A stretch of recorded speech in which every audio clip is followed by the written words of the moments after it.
Pernah nggak sih kalian itu saat membuka sebuah aplikasi WhatsApp untuk chattingan, pernah nggak sih melihat kata-kata seperti ini? Your message to this chat and calls are now secured with end-to-end encryption. Tap for more info. Nah, apakah kalian mengerti teman-teman apa sih maksud dari kalimat tersebut? Nah, di sini saya akan menjelaskan sedikit tentang apa sih itu enkripsi end-to-end yang ada di beberapa aplikasi. Kita akan membahas tentang metode enkripsi data. Nah, jadi informasi yang ada di aplikasi chat WhatsApp itu kalimatnya dapat kita pahami bahwa sebuah pesan atau data yang kalian miliki itu nanti akan dalam keadaan yang aman karena pihak dari aplikasi tersebut sudah melakukan enkripsi atau melakukan sebuah keamanan secara data end to end. Nah, jadi apa sih pengertian dari enkripsi itu sendiri? Nah, enkripsi data ini merupakan metode untuk mengamankan sebuah data atau informasi yang kalian miliki. Nah, lalu bagaimana cara kerjanya? Nah, metode ini dapat memungkinkan sebuah data atau informasi yang kalian punya, yang seberapa banyaknya yang kalian punya itu nanti akan dibuat dalam bentuk yang rumit serta unik. Nah, rumit dan unik ini nantinya yang akan bisa membuat orang lain ketika ingin menyadap akan kesusahan untuk membacanya tanpa bantuan khusus. Nah, maka dari itu sebuah enkripsi dalam aplikasi ini sangat penting, apalagi jika kalian seorang yang mengedepankan sebuah privasi. Nah, selanjutnya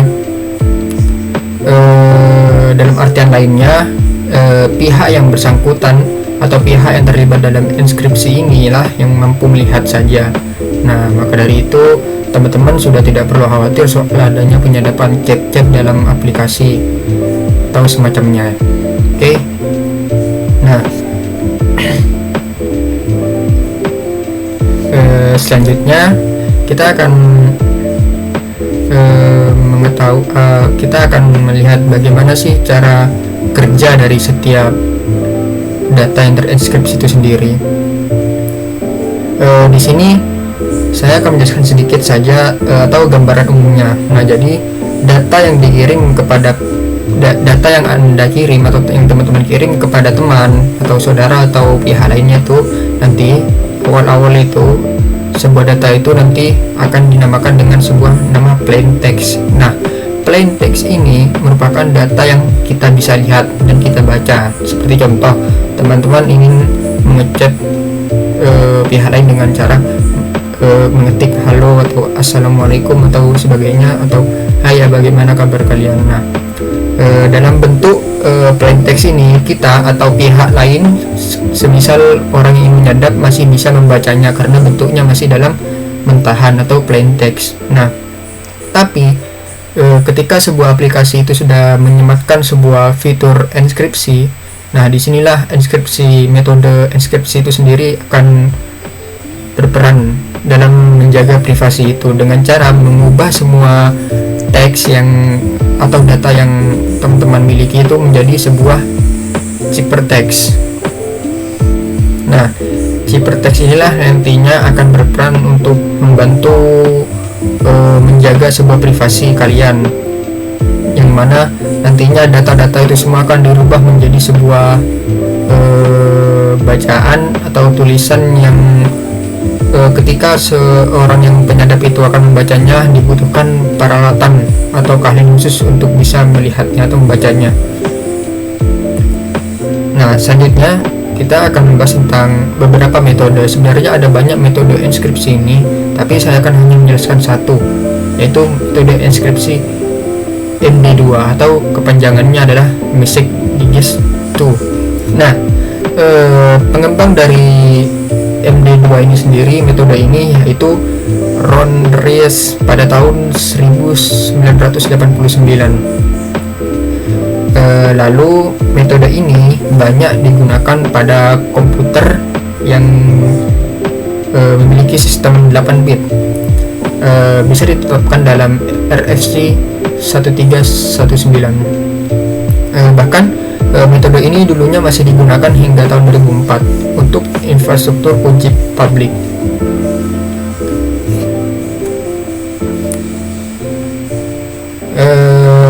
Berikutnya, bagaimana sih algoritma dari metode MD2 ini sendiri? Nah, MD2 ini nantinya akan menghasilkan sebuah nilai hash yang ukurannya sendiri itu sekitaran 100, bukan sekitaran sih, ukuran pastinya itu adalah 128 bit. Nah, yang mana ketika menerima input pesan dengan panjang yang tidak ditentukan, nantinya yang akan dijadikan input untuk fungsi hash ini akan terlebih dahulu di padding.